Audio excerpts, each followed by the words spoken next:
Hello and welcome to Reddit's Endwalker tank preview. In this video we'll be taking a look at the changes made to the Dark Knight, Gunbreaker, Paladin, and Warrior jobs going into Endwalker. This video is possible thanks to Square Enix, who generously gave us early access to an in-development build of Final Fantasy XIV Endwalker. Due to the early nature of this build, information in this video may be subject to change. Please note that due to changes in battle calculations, potency values may no longer reflect their current counterparts, and direct comparisons will not be discussed in this video. Before we get into the specifics of each job, let's talk about a few changes affecting the entire role. Each job will have its respective ranged threat-increasing attack adjusted to a standardized 20 yalm range, and these abilities will no longer break your active combos. This will be particularly useful during fights in which you are forced to disengage in order to resolve a mechanic and want to keep your GCD rolling. Gap closers have also been standardized to a 20 yalm range. Previously, Warrior was the only job with extended range, so this should come as welcome news to everybody. Now that we've got that out of the way, let's move on to role actions. This one is short and sweet. There are no changes to role actions for the tank jobs. Alright, with the basics out of the way, let's go ahead and dive into the changes coming to each job. First up is the one and only Warrior of Darkness, the Dark Knight. Endwalker brings mostly small updates to Dark Knight's existing toolkit, along with a few new abilities focused on mitigation and AoE damage. Similar to the ranged attacks we covered a little while ago, Abyssal Drain will also have its range standardized to 20 yalms. Its effect and cooldown otherwise remain the same. Next up is a nice quality of life adjustment for players who struggle with latency. Delirium will have its duration extended to 30 seconds, while changing over to a stack-based system. While the new Delirium will only allow you to execute a total of 3 Blood Spillers or Quietus, its cooldown has also been adjusted from 90 seconds to 60 seconds in order to compensate. The first new ability that Dark Knight receives comes at level 82 with Oblation. This ability comes with 2 charges and allows the Dark Knight to reduce their own or a party member's damage taken by 10% for 10 seconds with a 60-second cooldown per charge. A new trait joins the battle at level 84. Enhanced Unmend will lower the recast time of Plunge by 5 seconds every time you use Unmend. This may end up being more relevant than at first glance would suggest, now that ranged attacks like Unmend do not break combos and can be safely used while executing mechanics. At the same level, Dark Knights will gain a potency boost to their bread and butter combo with the Melee Mastery trait. Salted Earth gains a new combo action at level 86, allowing the Dark Knight to trigger additional one-time damage to all enemies standing within its radius. Salt and Darkness deals 500 potency on a 15-second cooldown and will utilize the same button as Salted Earth, saving you a keybind.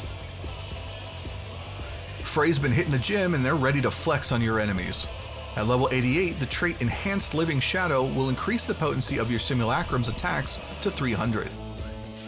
Given that your Soul Eater combo averages out to 270 potency per GCD in Endwalker, it's safe to say that Living Shadow is no slouch. We round out Dark Knight's kit at level 90 with the combination of a new skill and a new trait. Bringing the power of the dark side to bear, Shadowbringer is a powerful line AoE that holds 2 charges on a 60-second cooldown. This OGCD deals 600 potency to the first target hit, with 50% damage falloff on additional targets. Naturally, your Living Shadow will also learn this ability because, well, where else could they go? Who else could they love but you? Next we have Gunbreaker, whose core kit has largely carried over from Shadowbringers. While some of their existing cooldowns have been updated with additional utility, the biggest changes coming to the job are undoubtedly the inclusion of a third powder charge, as well as a new opportunity to slap that continuation button. Let's begin with every white mage's favorite tank in Vuln, Super Bolid.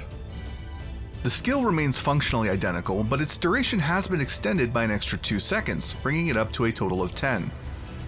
This means you'll be able to potentially get another tick of Aurora in before the invuln wears off, which may save your life if your white mage is on strike for obvious reasons.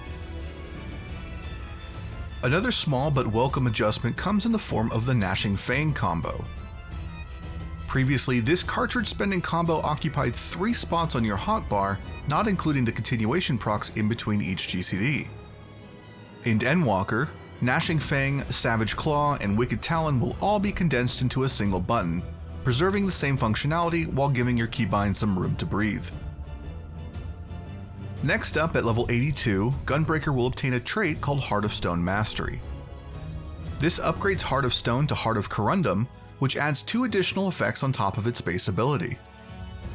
Clarity of Corundum will add an additional 15% damage reduction for the first 4 seconds after Heart of Corundum is applied, and Catharsis of Corundum adds an effect similar to Scholar's Excogitation that will proc a heal once HP falls below 50% or the effect expires. Here's one that's nice and simple, an upgrade at level 84 that will allow Aurora to hold a second charge. At the same level, your 1-2-3 combo of Keen Edge, Brutal Shell, and Solid Barrel will also be getting some potency increases via the Melee Mastery trait. Shortly afterwards, at level 86, Gunbreakers will add a little bit of extra oomph to their first cartridge spender. The Enhanced Continuation trait adds the Ready to Blast status to Burst Strike, which allows for the use of a new continuation action called Hypervelocity. As mentioned before, Gunbreaker will unlock a 3rd charge for the powder gauge at level 88. Furthermore, this comes with the added benefit of Bloodfest now providing 3 charges rather than 2. Last but certainly not least, Gunbreaker delivers some finger-licking goodness in the form of Double Down. This level 90 ability costs 2 cartridges to activate and deals a whopping 1200 potency to the first enemy hit with a 20% damage falloff on any additional targets. The 60-second cooldown does scale with your skill speed, meaning you could be shoving double downs into your enemies' faces faster than the kernel can serve them up. Next up is the poster boy of the expansion, Paladin. Similar to Gunbreaker, Paladins will be carrying over a majority of their current kit while receiving some updates to their arsenal of defensive cooldowns, as well as a few new flashy toys for their casting DPS phase. First up, at level 82, Paladins will see improvements to 2 of their Oath Gauge spending abilities, Sheltron and Intervention.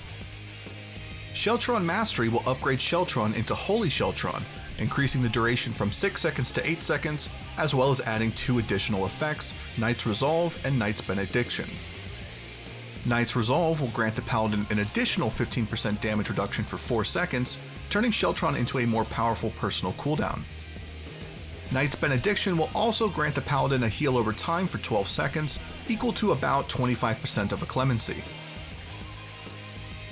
Enhanced Intervention will grant the same 2 additional effects as Holy Sheltron to Intervention, as well as increasing the duration from 6 to 8 seconds. Knight's Resolve will reduce the target's damage taken by 10% for 4 seconds, and Knight's Benediction will grant the target a heal over time for 12 seconds. Another small change to note here. Previously, Intervention would grant half of the effect of either Rampart or Sentinel, in addition to its normal damage reduction, if the Paladin had those cooldowns active at the time of use.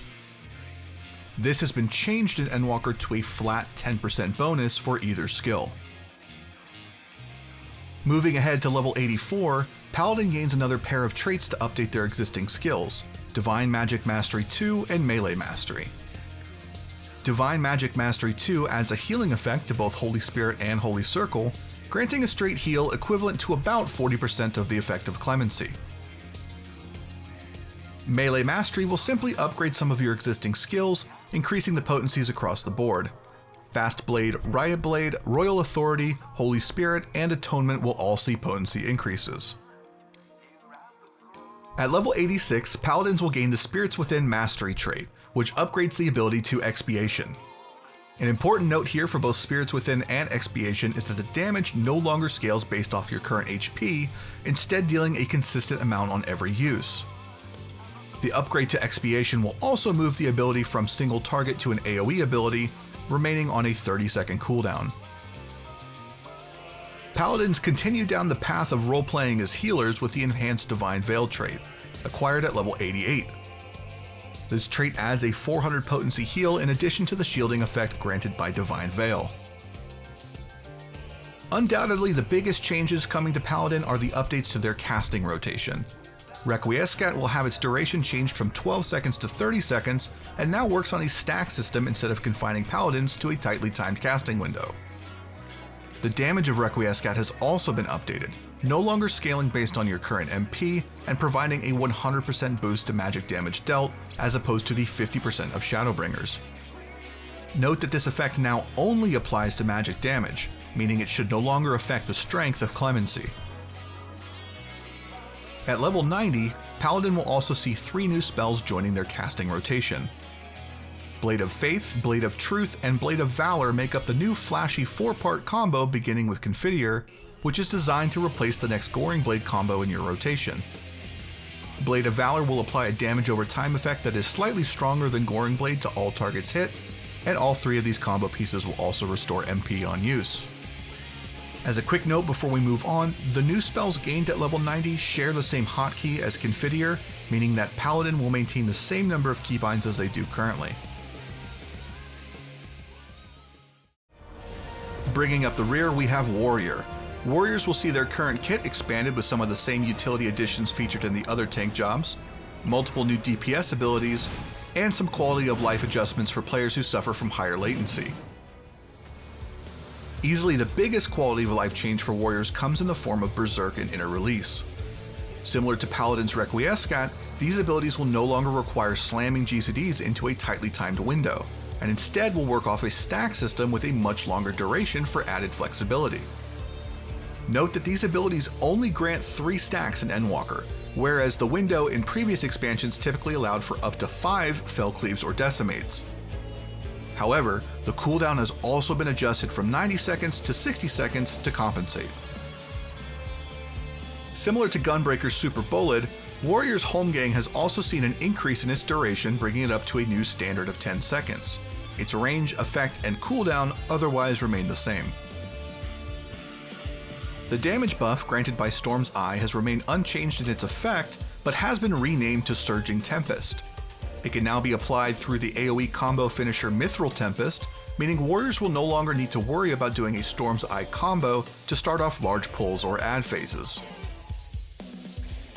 Continuing the trend of tank healing utility, Shake It Off gains a new trait at level 76 that adds a 300 potency heal to its effect. Raw Intuition has been updated to include a lifesteal type effect, healing the warrior for a flat 400 potency every time they land a weapon skill while the buff is active. At level 82, it will be upgraded to a new ability called Bloodwetting. This ability gains 2 new passive effects similar to the ones gained by the other tank jobs. Stem the Flow will reduce the warrior's damage taken by an extra 10% during the first 4 seconds, while Stem the Tide creates a shield around the warrior absorbing damage equal to a 400 potency heal. At the same time, the Stem the Flow and Stem the Tide effects from Bloodwetting will also be added to Nascent Flash. Like Raw Intuition and Bloodwetting, the lifesteal effect on Nascent Flash is also now a flat 400 potency heal per weapon skill. However, your targeted party member will receive 100% of the healing benefit as opposed to the 50% effect that's currently in Shadowbringers. At level 84, the trait Enhanced Equilibrium will add a heal over time effect to Equilibrium, which works out to an extra 1000 potency of healing delivered over the course of 15 seconds. In a similar vein to the other tanks, Warrior will also see melee mastery added to its kit, increasing the potency of its primary combo, Heavy Swing, Maim, Storm's Path, and Storm's Eye. Warrior gets its first new damage ability at level 86 with Orogeny. This ability is an AoE variation of Upheaval, and as such shares the same recast timer. Note that neither Upheaval or Orogeny will require Beast Gauge in Endwalker, which also means that they will no longer be guaranteed critical direct hits while under the effect of Inner Release. Similarly, Onslaught has been adjusted to no longer consume Beast Gauge as well. Instead, it will start with 2 charges when it's first acquired at level 62, and then gain a 3rd charge with the Enhanced Onslaught trait at level 88. If you were feeling a bit sad about the idea of only doing 3 Fellcleaves during Inner Release, fear not, because there's a new king on the throne. Primal Rend is acquired at level 90 and acts as the pièce de résistance for each of your Inner Release windows. Besides having an animation that is pure 100% unadulterated warrior, this ability boasts a massive potency of 700 for the first enemy hit, with a 70% damage falloff on additional targets. It is guaranteed to critical direct hit without necessitating the use of any of your inner release stacks, and has a 20 yalm range. As noted by the tooltip, this ability does require the Primal Rend Ready status to activate, which is in turn granted by inner release. This status is currently missing from the inner release tooltip, but that's likely just an oversight on the Mediator build, and we expect it will be changed for Endwalker release. Thank you so much for sticking with us through our preview of the tank role in Endwalker. The changes we've previewed are consistent with Yoshida's assertion that job design would continue along the path started in 5.0. That being said, we're pretty excited to get our hands on it for real, and we hope to see all of you on the dark side of the moon.